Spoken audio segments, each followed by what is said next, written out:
사랑과 은혜가 충만하신 아버지 하나님, 저희가 근 1년에 가깝게 그 이전에는 생각하지도 못했던 이러한 전염병으로 인해서 코로나로 인해서 2020년 한 해가 다 나가는 이 시점에서도 저희가 만나지 못하고 비대면으로 이렇게 예배를 드리고 있습니다. 처음에는 익숙하지 않고 불편한 이 현실이 익숙하여질만도 한데 아직도 적응이 되지 않는 이 상황 가운데 있습니다. 초반에는 저희도 원주 공동체 교회도 밖에서 또 자연을 바라보며 걷기도 하고 다양한 활동도 했지만 이제는 이렇게 화상을 통해서 영상을 통해서 각자의 집에서 이렇게 예배를 드리고 있습니다. 비록 이렇게 예배를 드리고 있지만 이 말씀을 나누는 가운데 함께 이러한 좋은 매체를 통해서 자신의 의견도 이야기하면서 충만한 그런 은혜의 시간이 될 수 있도록 주님 인도하여 주시옵소서. 말씀 안에서 그 말씀이 주시는 그 성령의 은혜를 온전히 저희가 받아들이고 또 각 개인의 의견이 있다면 그 의견을 이야기할 수도 있는 이 좋은 상황을 또한 감사하게 됩니다.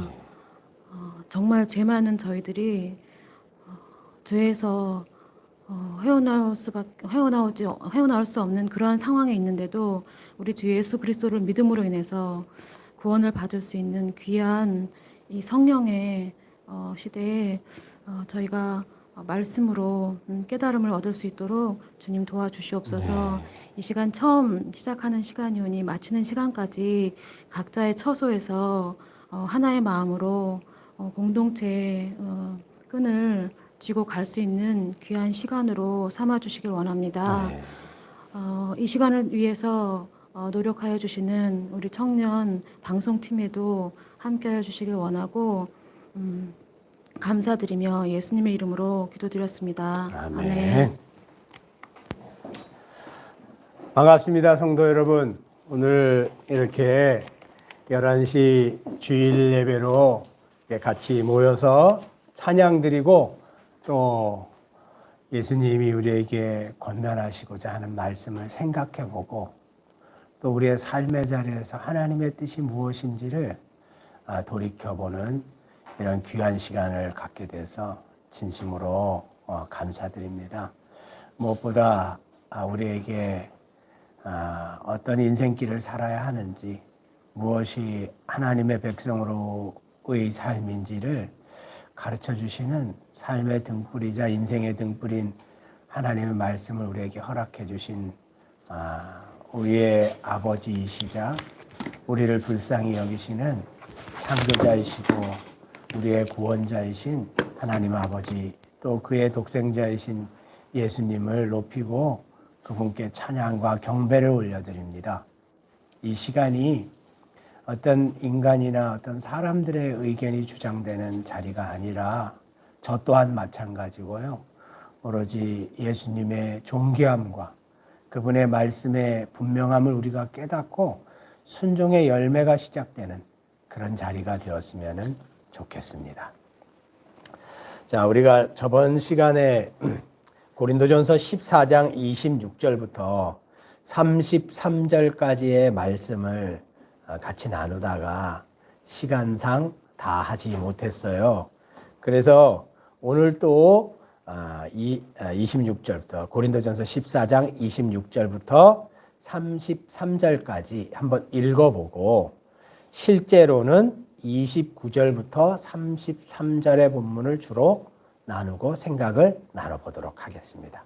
저희가 읽기는 전체 해당 본문을 다 한번 읽어보겠습니다. 고린도전서 14장 26절부터 33절까지 제가 먼저 읽고 우리 같이 하시는 성도님들이 교독하시도록 하겠습니다. 제가 먼저 읽겠습니다.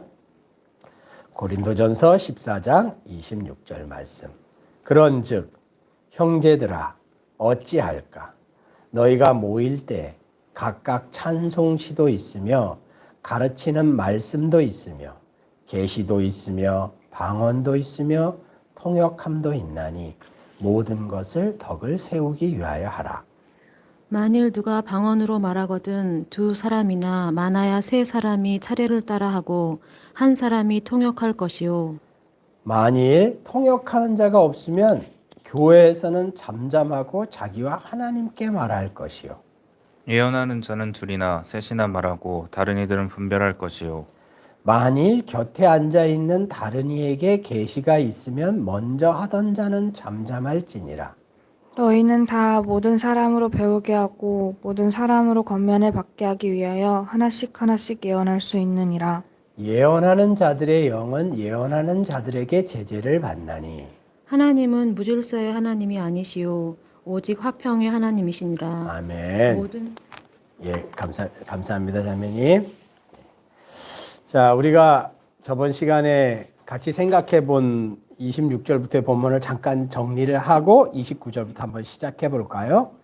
26절에 써 있는 이 본문의 뜻은 뭘까요? 그런즉 형제들아 어찌할까? 너희가 모일 때 각각 찬송시도 있고 가르치는 말씀도 있으며 계시도 있으며 방언도 있으며 통역함도 있나니 모든 것을 덕을 세우기 위하여 하라. 이 바울이 26절에 써놓은 얘기의 어떤 요점은 뭔가요? 하나님이 교회로 모일 때, 회중으로 모일 때, 공동체로 모일 때 다양한 은사를 주신다. 다양한 은사를 주시는데 교회에 임하시는 그 모든 은사의 동기와 목적은 교회 공동체를 세우기 위해서 주신 것이기 때문에 그 교회 공동체를 세우는 방식으로 은사가 행해져야만 한다라는 것이 26절의 요점이지요. 바울이 얘기하고자 하는 바죠. 이 얘기의 이면에는 고린도 교회에서 은사를 받았던 자들이 공동체를 세우는 방식으로 은사를 행하지 않고 자기를 드러내고 자기 영광을 취하고 자기 명예를 취하고 자기 권력을 취하고 자기 사람들을 취하는 방식으로 은사를 행했던 그런 큰 문제가 자리 잡고 있었기 때문에 바울은 이렇게 아주 직설적으로 이야기하는 거죠. 27절. 만일 누가 방언으로 말하거든 두 사람이나 많아야 세 사람이 차례를 따라하고 한 사람이 통역하라. 27절, 28절은 특히나 고린도 교회 내에서 문제가 되었던 방언의 문제에 대한 바울 사도의 원칙, 성경의 원칙을 명료하게 정리하고 있죠. 하나는 만약에 공동체에서 예배를 드리거나 모임을 하고 있는데 그 자리에 누가 방언을 하겠다는 사람들이 나오면 그렇다면 많아봤자 세 사람까지만 하되 질서를 지키고 차례를 따라서 하라고 얘기를 하고 있고 27절에 여기 한 사람이라고 통역된 이 단어는 한 사람이라는 뜻이 아니라 다른 사람이라는 뜻이에요. 그러니까 방언은 다른 사람이 통역할 것이요 라는 건 해도 좋고 안 해도 좋다는 뜻이 아니고 원문에 좀 더 가까운 직역은 뭐냐면 반드시 통역을 해야 된다라는 뜻이에요. 그러면 그렇게 하고 만약에 통역의 은사를 받은 사람이 그 당시의 현장에 있지 않다면 그러면 하나님이 그 방언은 교회 공동체를 위해서 그 자리에 주신 것이 아니기 때문에 그렇기 때문에 교회 모임에선 잠잠하고 자기와 하나님께만 말하라고 바울이 가이드라인을 줬어요. 자, 그리고 이제 제가 이 본문과 관련해서 이런 질문도 드렸죠. 전 시간에. 그렇다면 현재 한국 내에서 소수지만은 한국 내에 있는 교회들 중에 공예배에서 통역되지 않는 방언을 마구 권장하고 마구 남발하는 그런 형태의 방언은 도대체 뭐냐라는 질문을 제가 역질문을 드렸죠. 그건 정말로 하나님이 주신 은사 맞냐? 라는 질문을 드렸죠. 그거에 대해서 이제 한번 생각해 보십시오. 이렇게 질문을 드렸죠. 자, 29절, 오늘은 29절부터 할 건데요. 자, 29절 읽어보겠습니다. 예언하는 자는 둘이나 셋이나 말하고 다른 이들은 분별할 것이요.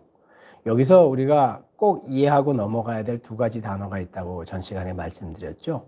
하나는 뭐냐면 예언이라는 단어예요. 예언이라는 단어는 우리가 어떻게 정리할 수 있다고 말씀드렸죠?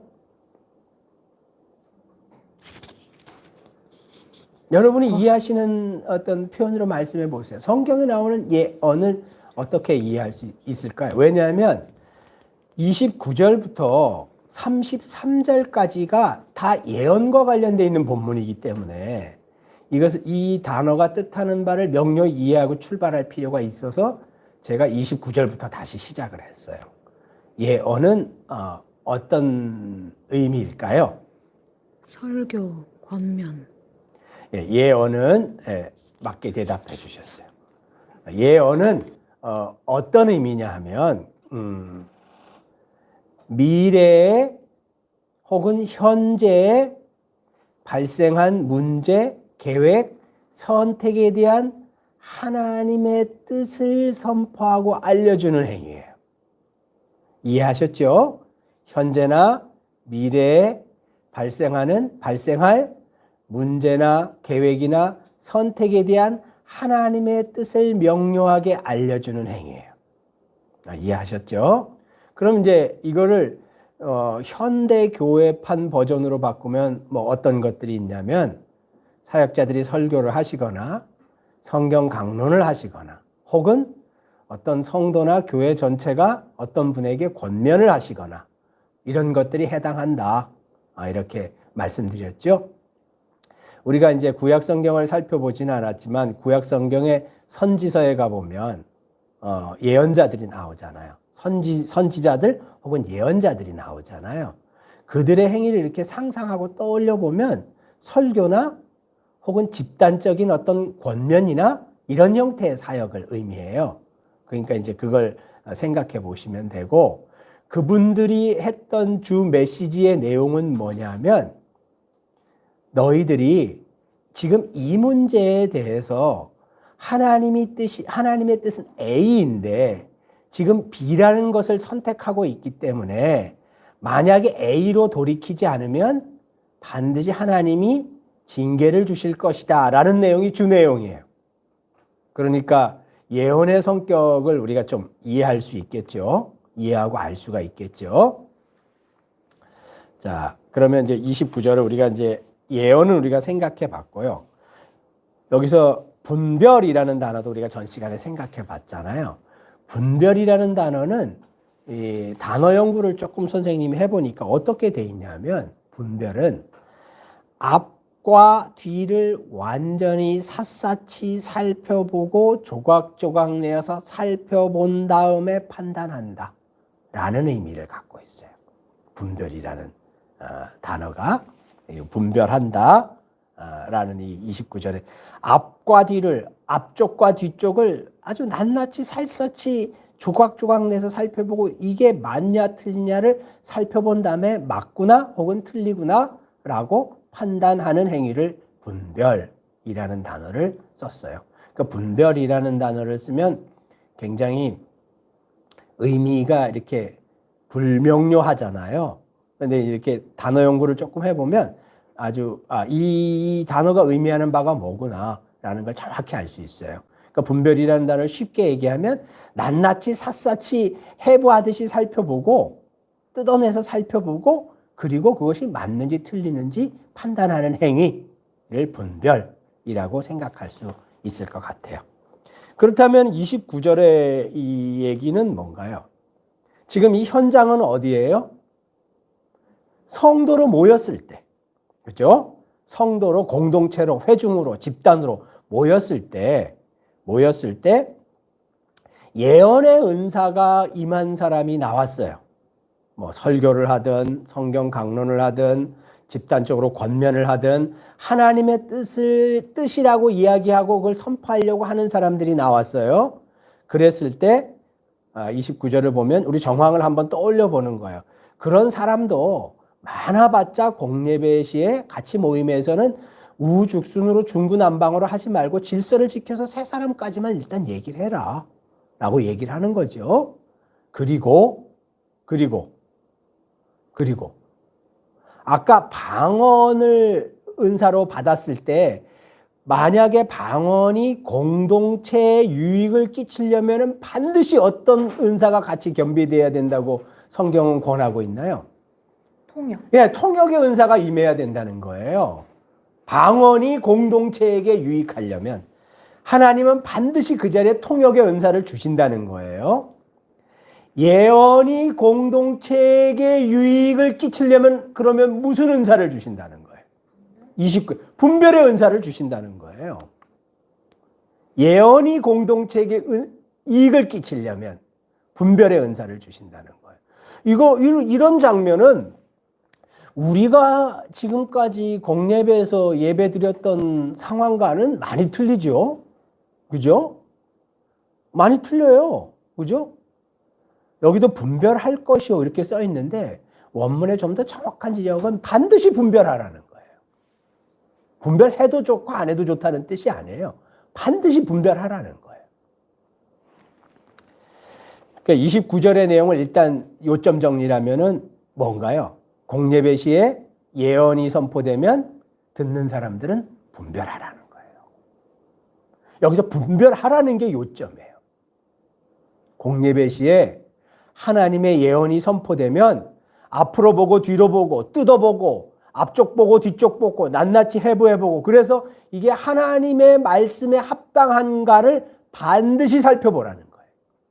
이것이 29절의 내용이에요. 교회 공동체는 반드시 분별해야만 한다. 질문을 한 가지 해볼까요?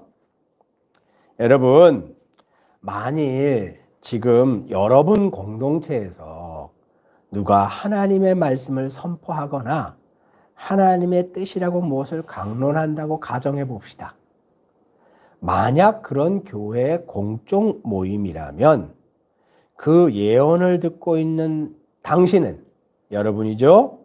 지금 들리는 저 얘기가 하나님의 뜻에 맞는 얘기인지 앞으로 보고 뒤로 보고 훑어보고 조각내서 살펴보고 낱낱이 해부해보고 과연 저 말씀이 성경에 맞는지 분별하라는 것이 성경의 가르침입니다. 자, 성도 여러분, 여러분이 사역자들의 설교나 성경 공부, 권면을 들을 때 은혜로 아멘하지 않고 분별하는 것을 성경은 죄라고 선포하고 있습니까? 여러분 답해 보세요. 저는 어떤 결론을 도출하려고 의도적인 질문을 던지는 게 아니에요. 여러분 생각을 한번 얘기해 보세요.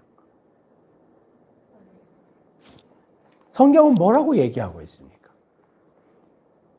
지금 그 말씀을 듣는데 지난주에 자매님이 얘기했던 질문하고 대화했던 게 생각이 나요. 예. 그래서 앞에서 물론 이제 그 현재 교회가 다 한 사람의 사역자가 설교를 하는 구조이기 때문에 그런 때에 이야기하는 것이 그 사람에게 신뢰가 되지 않는 거냐, 뭐 이런 얘기를 했었고, 예. 마지막에 이제 결론이 났었는데, 지금 이 말씀을 들으면서 그렇다면 분별이 필요하잖아요. 예. 근데 분별이 바로 듣고 바로 분별이 되면 좋은데, 분별이 안 될 수도 있잖아요. 야, 그렇죠. 그렇기 때문에 바로 이야기하는 것이 신뢰가 될 거다라는 뜻에서가 아니라 분별의 시간이 필요하기 때문에 이 받는 사람이 성령 하나님께 분별하게 해달라는 기도의 시간이 필요할 것 같아요. 아, 그렇죠. 그 말씀도 의미가 있는 말씀이죠. 예, 그래서 기도를 해야, 그러니까 성령 하나님께 분별하게 해달라는 그 말씀을 듣는 사람도 분별하게 해달라는 기도가 필요할 것 같다라는 생각을 했습니다. 예. 예, 좋은 의견 감사해요. 근데 여러분 이런 것도 한번 생각해 보세요. 우리가 일반적으로 죄송해요. 이제 오해하고 있는 것 중에 하나는 하나님이 좀 더 직설적으로 하면 성령님이 예배 시간에 혹은 이런 말씀 선포 시간에 성령 하나님의 뜻을 이렇게 노출시키는 과정, 드러내는 과정이 어떨까라는 걸 한번 생각해 보는 거예요.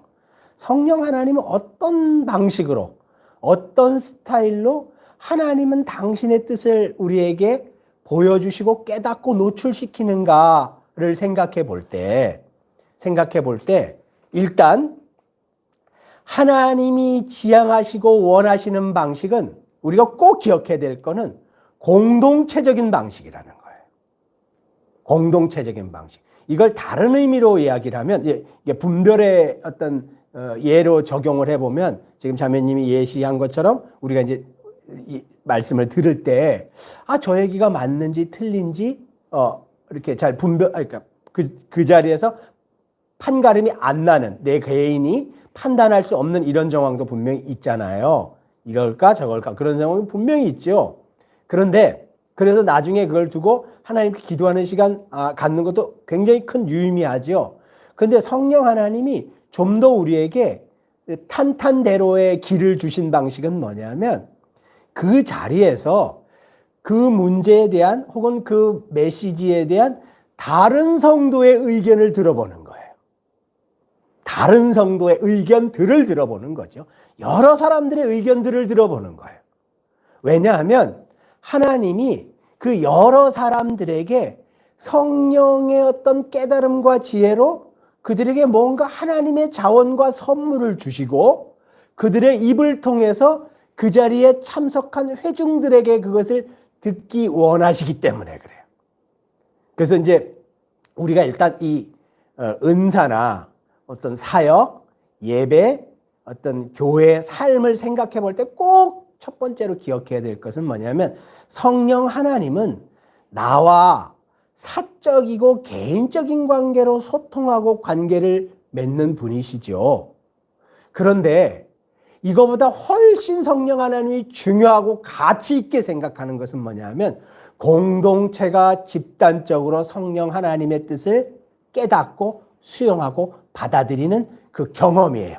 그 경험에 다 동참하는 과정. 이것을 훨씬 더 성령 하나님은 원하셔요. 이거를 일단 기억하시면은, 그러면 이 현장을 기억하시고 떠올려 보면, 모를 수 있어요. 그 얘기를 들었을 때. 지금 제가 이 말씀 드렸을 때 어떤 성도분은 저 얘기가 맞나 틀리나 판단 잘 못하실 수도 있잖아요. 당연히 그러실 수 있죠.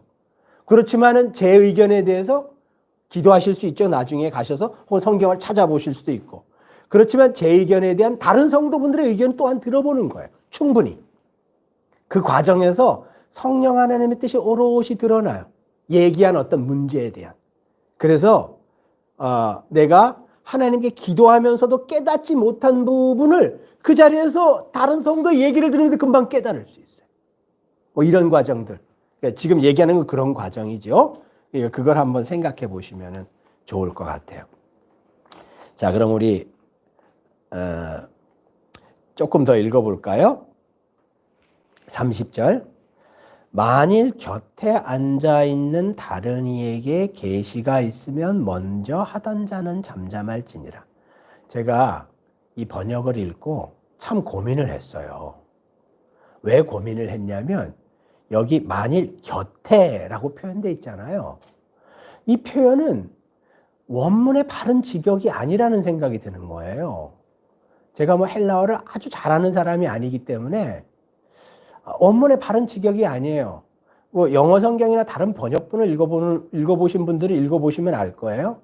이게 곁에 앉아있다는 뜻이 아니고 그냥 앉아있는 사람 중에라는 뜻이 좀 더 바른 번역이거든요. 근데 여기 곁에 앉아있다라고 이렇게 번역을 해놓으니까 우리가 떠올리는 개념은 뭐냐면 현대교회의 모습이에요. 설교자 두세 명이 앞에 쭉 앉아있는 거예요. 설교자 두세 명이. 그리고 나머지 회중은 밑에 앉아있는 거예요. 그런데 이 설교자 두세 명 중에 한 사람에게 다른 계시가 임하면 이렇게 본문을 잘못 오독할 가능성이 있는 번역이에요. 그런데 사실은 원문은 그런 형태로 적혀 있지를 않아요. 그냥 어떻게 표현되냐면 앉아있는 자들 중에 라고 표현되어 있어요. 그냥 원문은. 그러니까 이게 초대교회의 모습으로 가보면 이런 거예요. 초대교회의 모습으로 가보면 뭐 현대교회 모습이 아니고 초대교회 모습을 가보면 다 앉아 있는데 그 중에 어떤 사람에게 예언이 임했어요. 이분이 일어나서 혹은 앞으로 나가서 뭔가 말씀을 하시겠지요. 근데 그 얘기를 듣고 있는 앉아 있는 회중 중에 한 사람에게라는 뜻이에요. 이게 본문의 뜻에 좀 더 정확한 번역이거든요. 그러니까 이런 어떤 이분들이 그걸 의도하지는 않았겠지만 이런 사소한 번역의 어떤 과장이 우리 머릿속에 떠올리게 하는 어떤 이미지, 잘못된 이미지가 있어요. 이미 수천 년 동안 잘못된 교회 전통이 자리 잡고 있었기 때문에 떠올린 잘못된 이미지가 있거든요. 이 본문을 그렇게 해석하시면 안 되고 그냥 예언이 임한 한 분이 일어나서 예언을 하시는데 그 앞에 혹은 같이 앉아 있었던 회중 중에 다른 사람에게 라고 읽는 것이 훨씬 정확한 뜻이에요. 정확한 그림이에요. 이제 그런 그림이죠. 그래서 여기 저는 제 성경에 이 곁에를 제가 지웠어요. 만일 앉아 있는 다른 사람들 중에 계시가 임하면 이 계시가 임하면도 제가 저번 시간에 그런 말씀 드렸잖아요. 성사학자들이 두 가지 해석을 한다. 첫 번째 해석은 뭐냐면 이런 해석이에요. A라는 분이 무슨 A라는 종류의 예언을 하시는데 앉아있는 회중 중에 그것과 전혀 질적으로 다른 종류의 예언이 B라는 분에게 임해서 그분이 갑자기 그 예언을 해야 되겠다고 혹은 의사를 표하는 경우, 뭐 이런 경우예요. 앞의 예언과 전혀 상관이 없는 또 다른 예언이 회중 중에 누가 임했을 때, 그랬을 때 두 번째 B에게 말할 수 있는 기회를 주고 A는 입을 다물어라. 이런 얘기다. 라는 해석과 또 하나의 해석은 A라는 분이 A라는 주제를 가지고 이야기를 하는데 회중 중에서 듣는 어떤 분 중에 그 A라는 분의 예언이 성서와 맞지 않는구나 라는 계시를 깨달았을 때 당신이 지금 얘기하는 것은 성서와 맞지 않아요. 예수가 가르친 진리와 맞지 않아요. 라는 얘기를 하고 싶어하는 이런 의사를 표할 때 그 B라는 사람에게 B라는 성도에게 말할 기회를 주고 A는 입을 다물라. 라는 이 두 가지의 해석이 있어요. 1번과 2번 해석.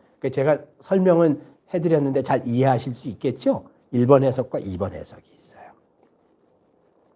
자, 근데 1번 해석이든 2번 해석이든 아무튼 공통점은 뭐예요? 먼저 하던 사람은 무조건 입을 닫으라는 거예요. 1번 해석이든 2번 해석이든. 성경은 그걸 지지하죠. 1번 해석이든 2번 해석이든 먼저 얘기하던 사람은 두 번째 계시나 예언이 임한 사람에게 이야기할 기회를 주라는 거예요. 그게 공통의 주제든 다른 주제든. 바울이 얘기하는 건 분명히 이 진리를 추릴 수가 있죠. 두 번째 사람에게 얘기할 기회를 줘라. 너 입 다물어, 너는. 넌 그만 얘기해. 두 번째 사람에게 이야기할 기회를 줘야 돼. 라고 분명히 얘기하고 있죠. 1번 해석이든 2번 해석이든. 그리고 대다수의 성서학자들은 어떤 해석을 지지한다고 제가 소개해드렸죠? 2번 해석을 지지해요.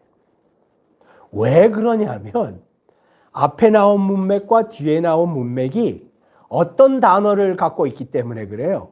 분별이라는 단어를 갖고 있기 때문에 그래요.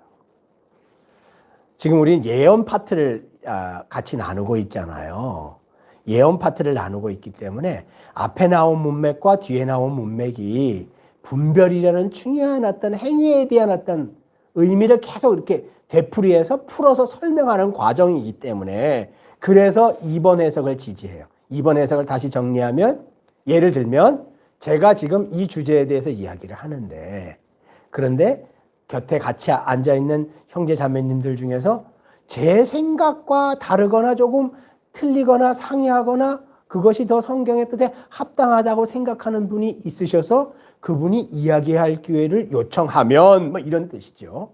요새로 이렇게 바꿔서 얘기하면 그러면 지금처럼 침 튀기면서 얘기하는 저는 입 다물고 그분이 회중에게 이야기할 수 있도록 기회를 양보해라. 라는 것이 훨씬 더 이렇게 적합한 이해이자 번역이에요. 30절의 의미는 이해하실 수 있겠죠? 질문을 한번 해볼게요. 30절과 관련돼서. 여러분, 지금 바울이 30절에서 권하고 있는 상황을 그림으로 그려보면 이렇습니다. 교회 공적 모임이나 예배에서 목사님이나 말씀 사역자가 지금 설교를 합니다. 근데 그 설교 내용이 성경과 잘 맞지 않는다고 어떤 성도가 깨닫게 됩니다. 그래서 그 성도가 손을 들거나 일어나서 자신의 의사를 표하는 것입니다. 목사님 지금 얘기한 혹은 설교자님 지금 말씀하신 이 내용은 성서와 맞지 않습니다. 왜냐하면 성서 어디에 가면 이렇게 기록되어 있기 때문에 그렇습니다. 라고 말하는 장면을 뜻합니다.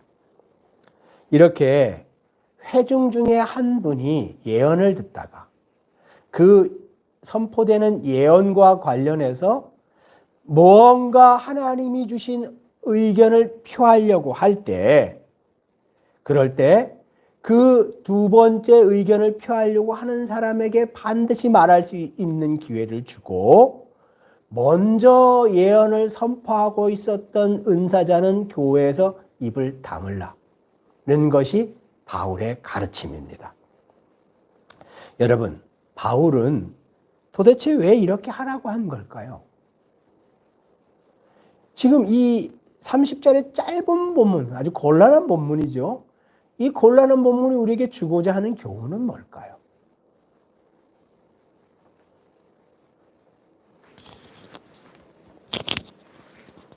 하나님이 어떤 한 사람에게만 그 예언의 은사를 주는 게 아니라 다른 여러 사람에게도 예언의 은사를 주시기 때문에 그렇게 이야기할 수 있는 기회를 가져야 된다. 이런 뜻인 것 같아요. 예. 잘 답변해 주셔서 감사해요. 네, 이제 감사해요, 자매님. 맞는 말씀이시죠. 네, 우리가 꼭 기억해야 될 거는 하나님께서 교회를 어떤 태도로 대하시는가를 한번 이렇게 좀 창조적으로 상상을 해보면 좋을 것 같아요. 제가 질문을 이렇게 바꿔볼까요? 교회를 이렇게 표현하면 죄송하네요. 교회를 운영하고 교회를 끌고 가고 교회에서 열매를 맺고 하는 이 사역의 주체는 누구세요? 예, 이 사역의 주체는 성령 하나님이세요. 물론 많은 목사님들과 사역자들과 성도들이 헌신하지만, 그리고 눈에 보이는 어떤 대표자로서 헌신의 행위를 하지만, 그러나 그분들이 실제 사역의 주체는 아니에요. 실제 사역의 주체는 하나님 당신이세요. 하나님 당신이 각각의 성도들이나 일꾼들에게 하나님이 보시고 이것이 합당하고 마땅하다라고 생각될 때 하나님의 자원을 얼마든지 자유롭게 나눠주시는 행위가 은사라고 표현되는 거예요. 그런데 예언도 그 은사 중에 하나거든요. 그럼 이제 하나님이 보실 때 아무개에게, 어떤 성도에게 하나님 말씀에 대한 통찰과 알을 주셔서 공동체의 성도들과 나눠서 그걸 잘 섬기도록 하라라고 주신 게 어떤 말씀 강론이나 설교잖아요. 그런데 성령 하나님은 지금 자매님 말씀하신 것처럼 한 일꾼에게, 한 사람에게 당신의 은사를 100% 표현이 죄송해요. 완전히 몰빵해서 그 사람에게 완전히 다 부어주셔서 그 한 사람으로 교회를 이끌어가고 세우는 것이 하나님의 계획이 아니에요. 우리는 이 전제를 이해할 필요가 있어요. 한 사람의 슈퍼 히어로가 나와서 하나님의 교회를 끌고 가는 게 하나님의 방식이 아니에요. 하나님이 원하시는 방식은, 그리고 하나님이 최초의 교회를 계획하고 대하시는 방식은 뭐냐면, 죄 많은, 볼품없는, 능력 없는, 예수의 공급하심이 없으면 아무것도 할 수 없는 정말로 무지랭이인 우리 같은 존재들에게 하나님의 능력을 부어주셔서 협력해서 교회를 일궈가고 열매를 맺게 하시는 게 그분의 그림이에요. 그렇기 때문에 이 은사를 임할 때, 교회를 대할 때 하나님이 교회를 대하시는 이 속뜻을 우리가 통찰로 깨달을 필요가 있어요. 왜 이게 중요하냐면 그렇지 않으면 하나님이 정말로 원하시는 교회가 지상에 세워지거나 사역의 열매가 맺어지는 것은 불가능해요. 거의 불가능해요. 지금 모습이죠. 지금 교회의 모습들이잖아요. 그런 의미에서 바울은 이런 강론, 이런 어떤 권면을 하는 것 같아요. 여러분 한번 생각해 보세요. 지금 이 시대와 바울 사도가 일했던 그 시대, 교회 초대교회 시대와 언제 더 은사가 충만히 부어졌어요? 바울 사도가 일하셨던, 사역하셨던 그 시대에 훨씬 더 은사가 충만히 부어졌잖아요. 그죠? 이 시대의 은사의 어떤 그 질, 양, 열매는 아마 우리가 그 시대를 가서 경험해 보면 놀랄 일들이 많을 것 같아요. 그럼에도 불구하고 바울 사도가 권면하는 건 뭐예요? 협력하고 협동하고 질서 안에서 은사를 행하라는 거예요. 같이 하라는 거예요. 같이. 다른 사람과 같이 하라는 거예요. 혼자 할 수 없다는 거예요. 굉장히 중요한 시사점을 주죠. 우리도 지금도 많은 성령의 은사가 우리에게 임하지만 상대적으로 그냥 일반적으로 이야기할 때 초대교회보다 지금은 은사가 눈에 띄게 잘 안 보이잖아요.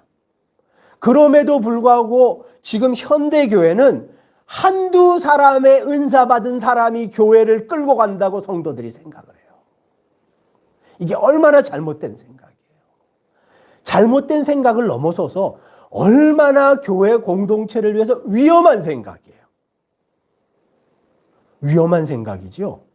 단 한두 사람의 생각과 결론과 깨달음과 지혜에 20명, 30명, 100명, 많게는 만여 명 혹은 수만 명의 영혼의 성공과 실패, 흥함과 망함이 거기 달려 있어요.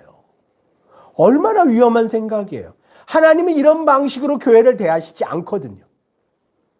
근데 성도들이 이런 방식으로 자신들의 어떤 신앙의 삶과 공동체의 삶과 교회를 대하는 거예요. 그래서 교회에 수많은 실패와 수많은 죄가 벌어져요.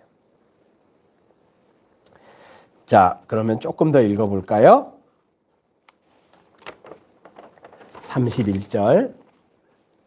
너희는 다 모든 사람으로 배우게 하고 모든 사람으로 권면을 받게 하기 위하여 하나씩 하나씩 예언할 수 있다. 여기 여러분 31절에서 반복적으로 사용되는 한 가지 표현, 단어를 한번 찾아보세요. 뭐가 있을까요?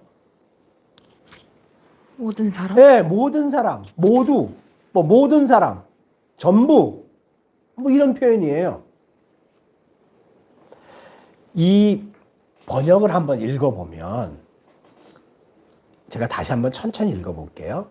너희는 다 모든 사람으로, 의도적인 표현이죠. 다 모든 사람으로 배우게 하고 모든 사람으로 권면을 받게 하기 위하여 하나씩 하나씩 예언할 수 있다. 너희는 모두 다 돌아가면서 예언할 수 있다. 그렇게 돌아가면서 예언하면 그 결과로 모든 사람이 가르침을 받고 격려를 받게 된다. 이런 번역이 될 수도 있고, 또 다른 번역은 모든 사람이 가르침을 받고 모든 사람이 격려받게 하기 위해서 너희는 모두 하나씩 하나씩 예언할 수 있다. 라는 이런 번역도 돼요. 제가 이게 자꾸만 풀어서 설명하는 이유는 뭐냐면 이런 질문을 하기 위해서 그래요. 모든 사람이 권면받고 모든 사람이 배움을 받게 하기 위해서는 바울 사도는 어떻게 해야 된다는 거예요? 한 사람만 예언하면 안 되고 하나씩 하나씩 돌아가면서 예언해야지 그 결과로 모든 사람이 배움을 받고 모든 사람이 권면을 받고 깨달음을 받을 수 있다는 거예요. 바울 사도가 얘기하고자 하는 요점은. 한 사람의 예언으로는 턱도 없다는 거예요. 한 사람의 예언으로는 부분적으로나 소수의 사람들이 배움을 받고 권면을 받을 수 있을지는 모르지만 한 사람의 이 예언으로 모든 사람이 배움을 받거나 모든 사람이 권면받기에는 턱없이 부족하다는 거예요. 그렇게 되지를 않는다는 거예요. 바울 사도가 얘기하고자 하는 요점은 이거예요. 그래서 너희들은 하나씩 하나씩 예언을 하라는 거예요. 그래서 모든 사람으로 배움을 받게 하고 권면을 받게 하라는 거예요. 그래야지 너희가 하나씩 하나씩 돌아가면서 예언을 할 때에만 그래야지 교회 공동체가 모두 다 복을 누린다는 거예요. 예언의 은사를 통해서 예언의 과정을 통해서 모두 다 배우게도 되고 깨닫게도 되고 질책도 받고 죄에서 돌이키게도 되고 혹은 잘하는 것이 있으면 성도님, 형제님 잘하네요 격려를 받아서 더 잘하게도 되고 이렇게 된다는 거예요. 그래서 여기에 제가 강조하고자 하는 핵심적인 표현은 뭐냐면 차례차례 하나씩 하나씩 예언할 수 있다라는 표현이에요. 어떻게 하기 위해서? 교회 공동체에 있는 모든 사람들이 깨달음과 배움을 받고 권면을 받게 하기 위해서 모두가 그렇게 할 수 있다라는 이 표현이에요. 이거를 다른 성경의 표현으로 이 모두를 표현하면 어떻게 표현할 수 있을까요? 혹은 하나씩 하나씩이라는 표현을 다른 성경의 표현으로 얘기하면 우리가 잘 아는 표현이에요. 어떤 표현이 있을까요? 서로 혹은 상호 간에 이런 표현으로 바꿀 수 있어요. 서로 예언할 수 있다. 상호 간에 예언할 수 있다. 이런 표현으로 바꿀 수가 있어요. 자, 그럼 우리 31절의 내용 이해하셨죠? 질문을 하면서 다시 한번 정리할 시간이 있을 겁니다. 31절을 우리가 읽으면서 꼭 기억해야 될 거는 차례차례 상호 간에 서로 예언하지 못하면 모든 사람이 배우지도 못하고 모든 사람이 권면받지도 못한다는 거예요. 그런데 특별히 하나씩 그 교회 공동체가 특별히 하나씩 예언하지 못하면 가장 배우지 못하고 가장 권면받지 못하는 사람은 누굴까요? 무슨 의도를 갖고 한 질문은 아닌데요. 누굴까요? 30절에 나오는 이 표현 중에서 찾아보세요. 누굴까요? 차례차례 하나씩 예언하지 못한다면 그 교회가, 그 공동체가, 그 모임이 가장 배우지 못하고 여기서 보면 사람으로 배우게 하고라는 이 뭐라 그러나 이 좀 더 원문의 바른 직역은 뭐냐면 수동형이에요. 단어 자체가. 이런 뭐 표현을 쓰려는 건 아닌데 다른 사람으로부터 배운다는 거예요. 다른 성도들로부터 내가 배운다는 거예요. 권면받게 하고 다른 성도들로부터 권면을 받게 된다는 거예요. 다른 성도를 통해서 권면을 받게 된다는 거예요. 다른 성도의 예언을 들을 때, 다른 성도의 어떤 뭐 성경의 강론을 들을 때, 권면받게 되고 깨달음 받게 되고 배움을 받게 된다는 거예요. 내가 타 성도를 통해서. 그럴 때 만약에 예언하지 못한다면 하나씩 예언하지 못한다면 가장 못 배우고 가장 권면을 못 받고 그래서 가장 복을 못 누릴 사람은 누굴까요? 이 고린도 교회의 현장에서 누굴까요? 30절에 있는 표현으로 찾아보세요. 먼저 하던 자예요. 먼저 하던 자예요.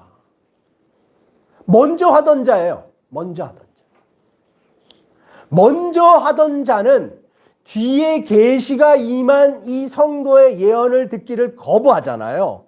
그러면 그 사람이 가장 불행한 사람이에요. 가장 불행하고 가장 못 배우는 처지에 처하게 되는 사람이에요. 가장 권면을 못 받아요. 깨달을 수 없어요. 자기 얘기만 옳다고 생각을 해요. 자기 주장, 자기 해석, 자기 깨달음만 옳다고 주장을 하는 거예요. 배울 수가 없어요. 배울 수 있는 통로가 없어요. 이걸 요새 버전으로 바꾸면 어떻게 바꿀 수 있을까요?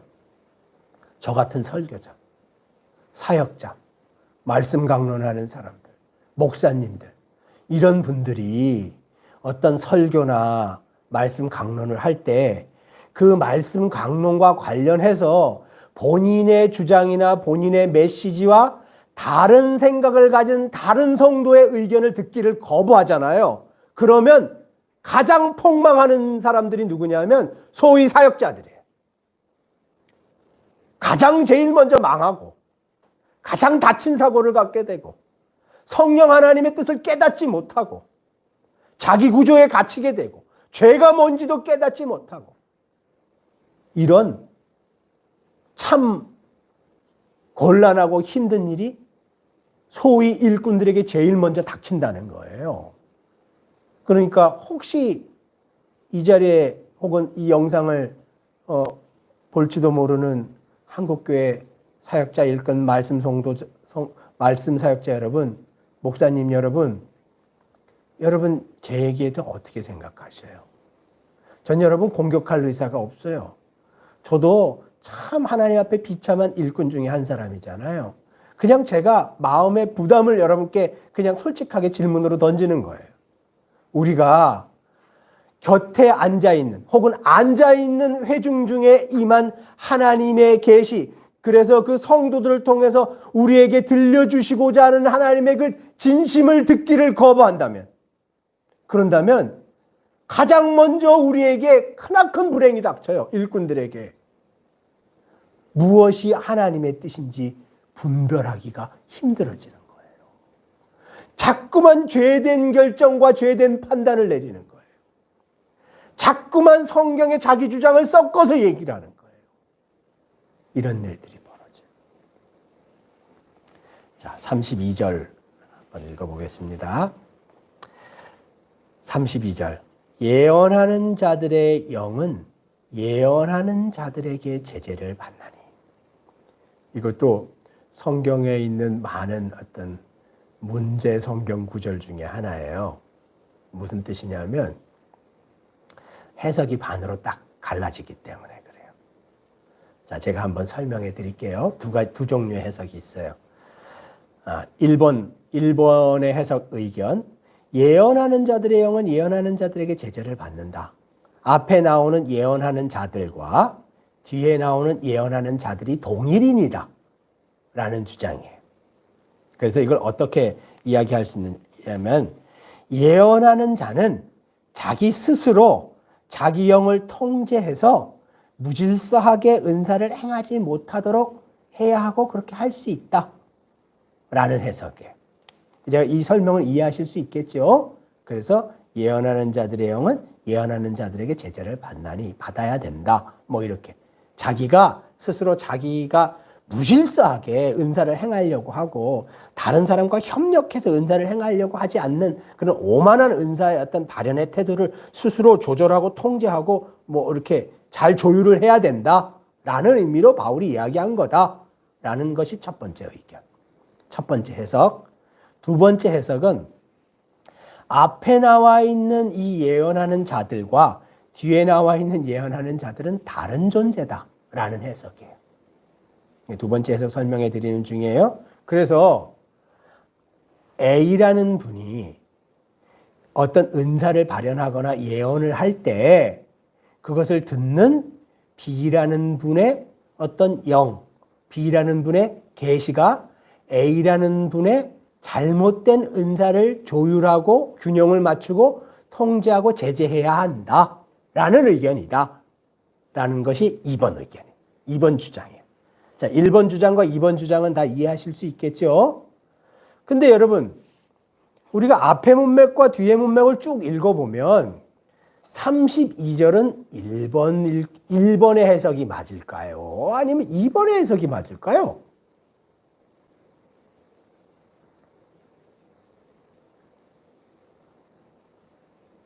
(32절은) 여러분 2번의 해석이 맞아요. 왜 2번의 해석이 맞냐면 31절도 한번 봐보셔요. 하나하나씩 예언해야 된다. 30절. 예언하던 사람 말고 다른 사람에게 계시가 임하면 그 사람 이야기해줘라. 이런 형태의 문맥이기 때문에 그래요. 이게 첫 번째 해석처럼 예언하는 사람이 자기의 어떤 영적인 능력으로 스스로 예언이 막 선을 넘어가고 무질서하게 행하는 걸 통제하라라는 의미보다는 앞뒤의 문맥에 읽기는 어떤 의미냐면, 만약에 A라는 사람이 예언을 행할 때 이 사람의 예언이 균형을 잡고 완성이 되려면 하나님이 B라는 다른 성도에게 주신 다른 깨달음도 퍼즐처럼 거기 갖다 맞춰져야 된다 라는 문맥 읽기가 계속되고 있기 때문에 그래요. 그래서 이 32절의 읽기는 앞에 나오는 예언하는 자들의 영은 A라는 사람의 예언하는 자의 영, 뒤에 나오는 예언하는 자들은 B나 C 혹은 다른 회중의 영이라고 생각하는 게 더 올바른 읽기다라는 주장이에요. 그래서 그러면 우리가 이렇게 정리할 수 있겠죠. 32절은 얼마든지 정리할 수 있겠죠. 모든 예언은 혹은 모든 예언하는 자의 영은 다른 예언하는 자들에게 제재받아야 된다 라고 읽을 수 있겠죠. 32절을. 자, 여기까지 일단 설명하고 32절과 관련해서 어떤 다른 의견이나 혹시 질문이 있으세요? 32절과 관련해서 뭐 아니면 보충 설명이시나 다른 의견이나 이런 거 있으세요? 32절을 다시 한번 정리해 볼까요? 모든 예언은 혹은 모든 예언하는 자의 영은 다른 성도들의 분별을 통해서 제재받아야 된다. 뭐 이렇게 정리할 수 있겠죠. 다른 성도들의 분별을 통해서 균형을 맞춰야 된다. 혹은 완성돼야 된다. 혹은 메꿔져야 된다. 뭐 이렇게 얘기할 수 있겠죠. 이게 32절의 얘기예요. 자, 하실 얘기 있으면 하셔도 돼요.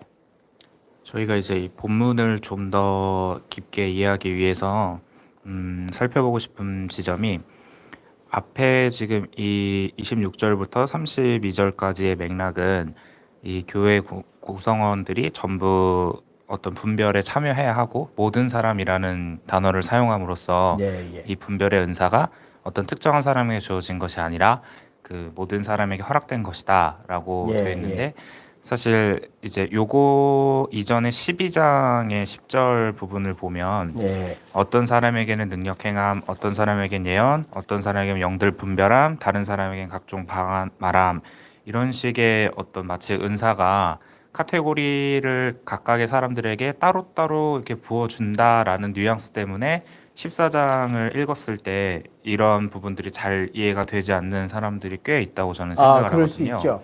예, 그래서 이 부분을 한번 좀 그럴 수 짚고 있는데, 넘어가면 좋을 것 같습니다. 질문 잘 해주셨어요. 근데 여기 보면은 우리가 이제 나중에 실제로 이 뭐라 그러나요? 원문, 본문을 좀 더 살펴볼 필요가 있는데 10절에 나와 있는 이 표현은 이것도 이제 논쟁이 많이 되는 해석의 본문인데요.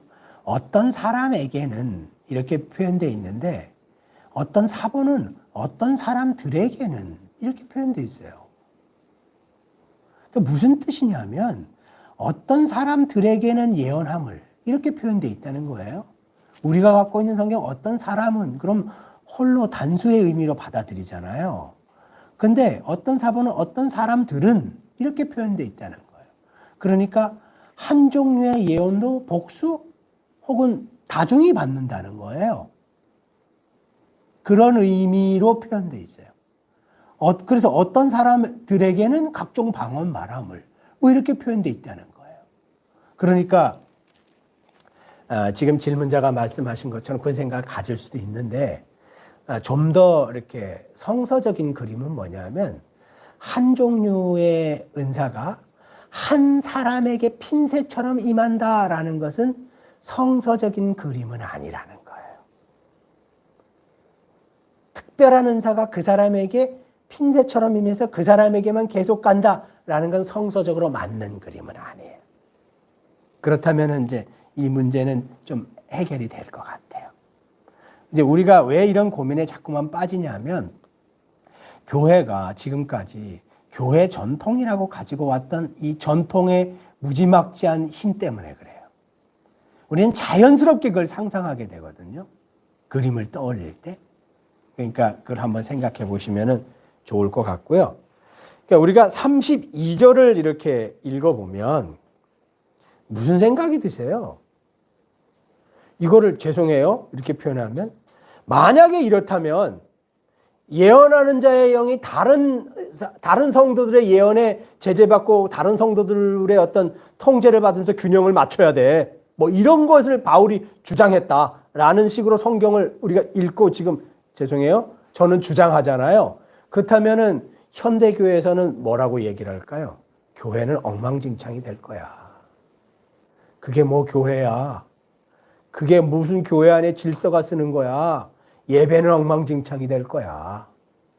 그게 뭐 하나님께 어떤 아주 고귀한 어떤 예배를 올려드리는 행위가 될 거야. 말도 안 되는 소리 하지 마. 라고 질문들을 하실 거예요. 그죠? 그런데 여러분, 성령 하나님이 교회에 일하시는 사역 방식이 32절과 같다면 어떡하실 거예요? 32절과 같은 모습으로 성령 하나님이 먼저 예언하는 자들의 영을 그 후에 예언하거나 계시가 임한 성도들을 통해서 제재하거나 균형을 맞추는 것이 성령 하나님의 방식이라면 그러면 어떻게 하실 거예요? 그게 교회가 이렇게 사역해야 될 아주 유일하고 중요한 원칙 중에 진리 중에 하나다라고 하면은 어떻게 하실 거예요? 그렇다면 지금 우리가 현대 정통교회가 사역의 옳은 방식이라고 얘기하는 이 방식은 완전히 잘못된 거잖아요. 완전히 잘못된 거잖아요. 어떻게 하실 거예요? 질문해 볼게요. 질문. 본문 31절은 분명히 모든 성도가 차례차례 하나하나씩 예언할 수 있다라고 말합니다. 근데 현대교회는 이 진실을 거부하고 일부 목사님, 사역자만 예언하게 하고 성도들이나 자매님들은 입을 열지 못하게 교회의 전통으로 만들었습니다. 이것은 이 성서에 비교해 보면 분명히 잘못된 전통입니다. 이렇게 모든 성도가 교회 내에서 예언을 하지 못한다면, 예언을 하지 못하게 한다면, 제가 이렇게 질문을 던져 또 죄송해요.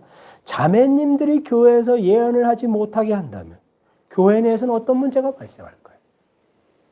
어떤 문제가 발생할까요? 예, 의견을 얘기하실 때 어떤 문제가 발생할까요?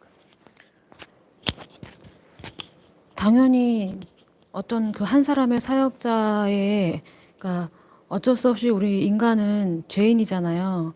아무리 그러니까 성경 말씀을 보고 깨닫고 했지만 상황에 따라서 한 사람이 계속 얘기하다 보면 그 본성의 죄성이 드러날 수밖에 없고, 아까 말씀하신 대로 자기의 의견이 0.001%라도 개진될 수밖에 없기 때문에 예. 그에 의해서 이끌림을 받을 수밖에 없을 것 같아요.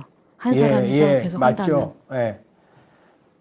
소수나 한 분이 아무리 탁월한 은사자라 하더라도 소수나 한 분이 독주해서 달려가잖아요.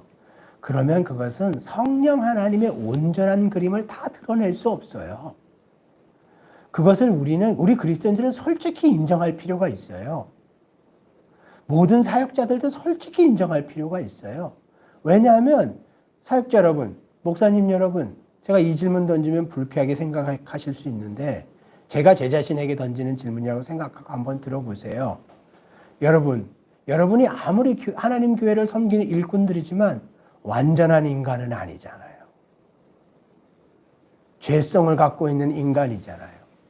물론 하나님 앞에 경건하고 거룩하게 행동하려고 하시지만 성도들이 안 보는 자리에서 얼마든지 죄성에 자기 욕심에 휘둘릴 수 있는 그런 평범한 한 인간이잖아요. 우리가 어떻게 완전할 수 있어요?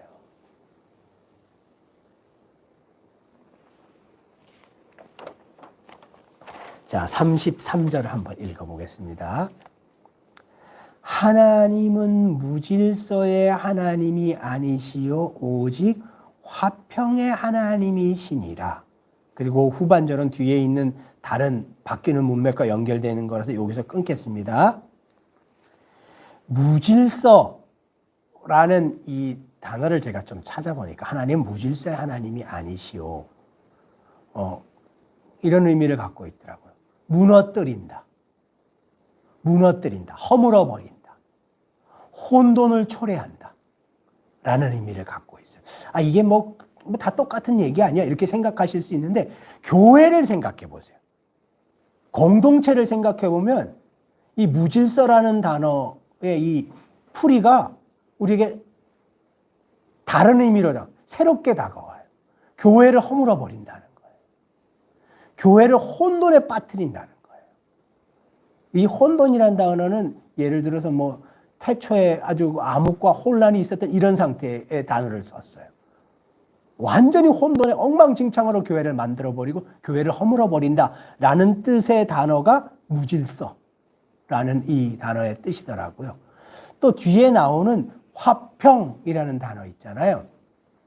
근데 이 화평이라는 단어보다 더 이렇게 정확한 단어는 평화예요. 뭐 그게 그거라고 생각하실 수 있지만 이건 우리가 잘 아는 단어를 이렇게 번역해 놨어요. 구약에서 샬롬, 신약에서는 에이레네예요. 그러니까 누구의 화평이에요? 하나님이 주시는 평화, 화평을 뜻해요. 샬롬 에이레네. 이 샬롬 에이레네의 뜻이 여러 가지가 있는데요. 샬롬 에이레네의 뜻을 이렇게 뭐라 그러나요? 거칠게 한마디로 정의할 수 없지만 한마디로 정의해내면 모든 피조물과 인간이 하나님이 정하신 자리에 가 있는 것이라고 정의할 수 있어요. 제자리에 가 있는 것. 인간이 피조물이기 때문에 여호와의 관계 안에서만 생명을 얻을 수 있고 그래서 그것을 수용하고 구세주를 영접해서 그 생명을 얻는 제자리로 돌아가는 것이 화평 평화예요. 그런 의미의 단어거든요. 하나님이 정한 제자리, 하나님의 질서의 제자리에 가 앉아 있는 것, 가 서 있는 것. 그래서 하나님과 올바른 관계를 맺는 것. 이것을 평화, 화평, 샬롬, 에이레네 라는 의미로 이렇게 거칠게 얘기할 수 있어요. 이제 그까지의 어떤 본문 문맥을 우리가 한번 이제 생각해 봤죠. 그럼 이렇게 얘기할 수 있어요. 요새 말 하나님은 혼돈과 혼란 속에서 교회를 허물어뜨리는 하나님이 아니시오. 이렇게 읽을 수 있어요.